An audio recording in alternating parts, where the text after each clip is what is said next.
पूरे दिन भर तो हम चलते रहते और रात्रि को पहरा देने के लिए जागते रहते। ना भोजन है ना जल है। ये गुरुदेव हमसे चाहते क्या है? कोई कारण अवश्य होगा लक्ष्मण। यदि कार्य सरल होता तो गुरुवर इतनी दूर चलकर अयोध्या नहीं आते।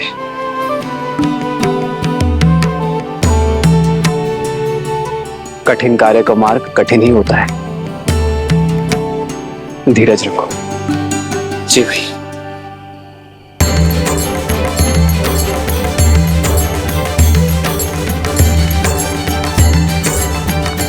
गुरुदेव,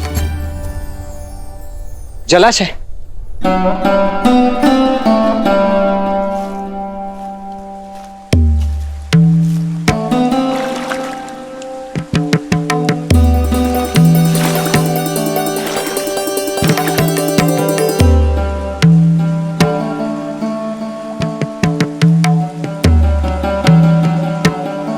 जल पीने योग्य है।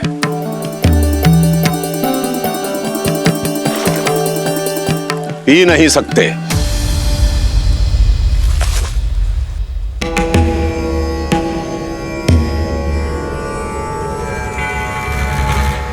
क्षमा कीजिए गुरुदेव, किंतु कारण क्या ये कोई परीक्षा है? परीक्षा और परिस्थिति बताकर नहीं आते लक्ष्मण। मैं तुम दोनों को जिस कार्य के लिए लेकर आया हूं वो कार्य बड़ा ही दुष्कर है। देखना चाहता हूं कि तुम इस कार्य को सिद्ध करने में सक्षम हो अथवा नहीं। असुरों के साथ युद्ध कई दिनों तक चल सकता है। यदि भूखे प्यासे रहकर उनसे लड़ने में सक्षम नहीं हो तो जल पियो और लौट जाओ। वे असुर हैं। भूख और तृष्णा पर उनका वश नहीं है। उनके शरीर को भूख लगती है तो वो चोरी करते हैं, छीनते हैं, लूटते हैं और अपने मन की भूख और तृष्णा को वे अपराध करके शांत करते हैं। इसका अर्थ समझते हो? समझा गुरुवर। यदि हम भी उनके जैसे ही दोषी हैं तो हम उन पर विजय नहीं पा सकते। इसलिए हमें अपनी भूख और तृष्णा पर वश पाना होगा, यही ना? हम सज्ज है आचार्य। मेरा लक्ष्मण बहुत बली है, बहुत सहनशील है। आपका भाव नहीं समझ पाया, इसलिए दुष्टता कर बैठा। इसे क्षमा करें गुरुवर। जी गुरुदेव, मैं आपको आश्वासन देता हूं कि मैं भूख और प्यास दोनों सहन करने के लिए सज्ज हूं। शरीर की भूख को शारीरिक बल और परिश्रम से शांत किया जा सकता है लक्ष्मण, परंतु मन की तृष्णा को मिटाने के लिए मन में करुणा जागृत करनी होती है। अपनी इंद्रियों को वश में रखना पड़ता है। कर पाओगे?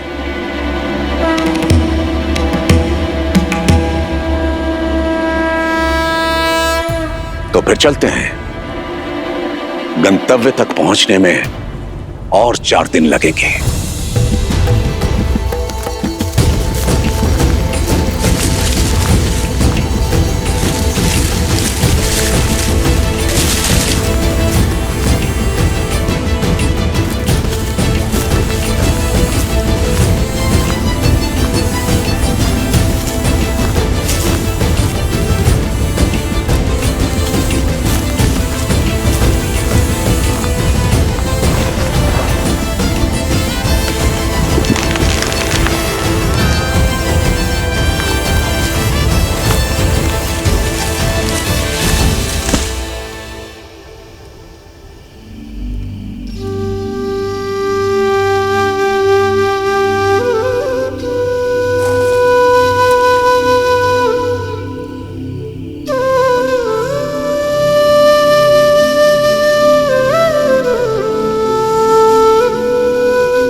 विश्वामित्र के साथ श्री राम और लक्ष्मण अपनी यात्रा पर आगे बढ़ रहे थे और मिथिला में समय सीता के स्वयंवर की ओर बढ़ रहा था। विश्वास नहीं होता, सीता दीदी के स्वयंवर के निमंत्रण पत्र जा रहे हैं। सोचा भी नहीं था ना, बचपन का साथ अचानक यूं ही। सीता दीदी हमारे बिना रह लेंगी? माँ भी तो अपना मायका छोड़कर यहाँ रहती है ना, क्या वो प्रसन्न नहीं?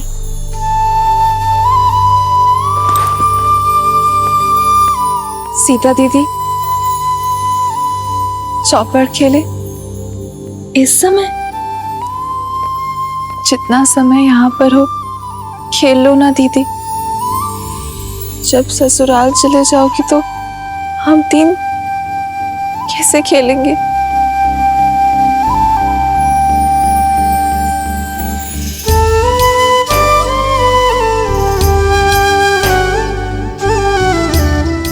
अरे चलो चौपड़ खेलते, चलो। तुम इतना क्यों हंस रही हो? क्योंकि सीता दीदी कहीं नहीं जाने वाली।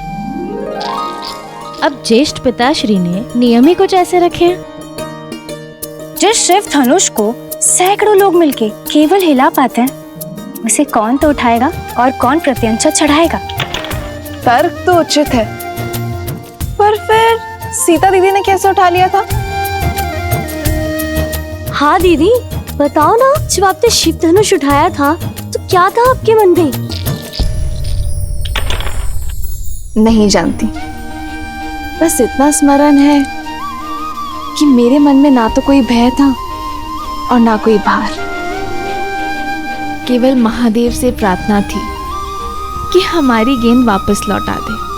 और महादेव तो भोलेनाथ है ना, यदि मन में आभार हो तो महादेव दुलार देंगे ही। हाँ, और वो वर भी देंगे जो उनका धनुष उठा के आपको ब्याह ले जाएगा।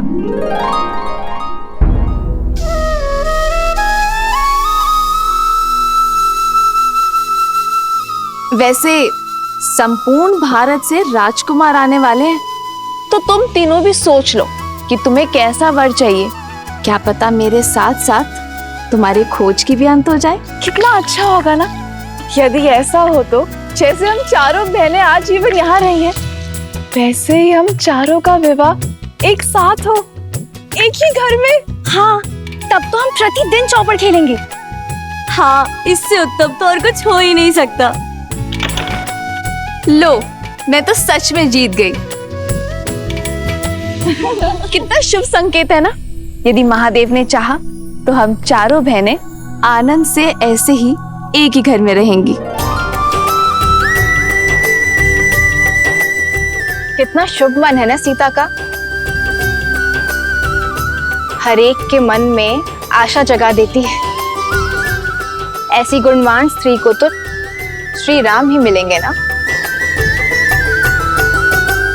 यही तो भाग्य अपना खेल खेलता है देवी। ऐसा हो ये आवश्यक नहीं, क्योंकि एक और कन्या भी थी जिसकी सोच देवी सीता जैसी ही पवित्र थी, अत्यंत गुणी भी थी, परंतु उसके प्रारब्ध में कुछ और ही लिखा था। कौन? महान शिल्पकार मयासुर की पुत्री मंदोदरी।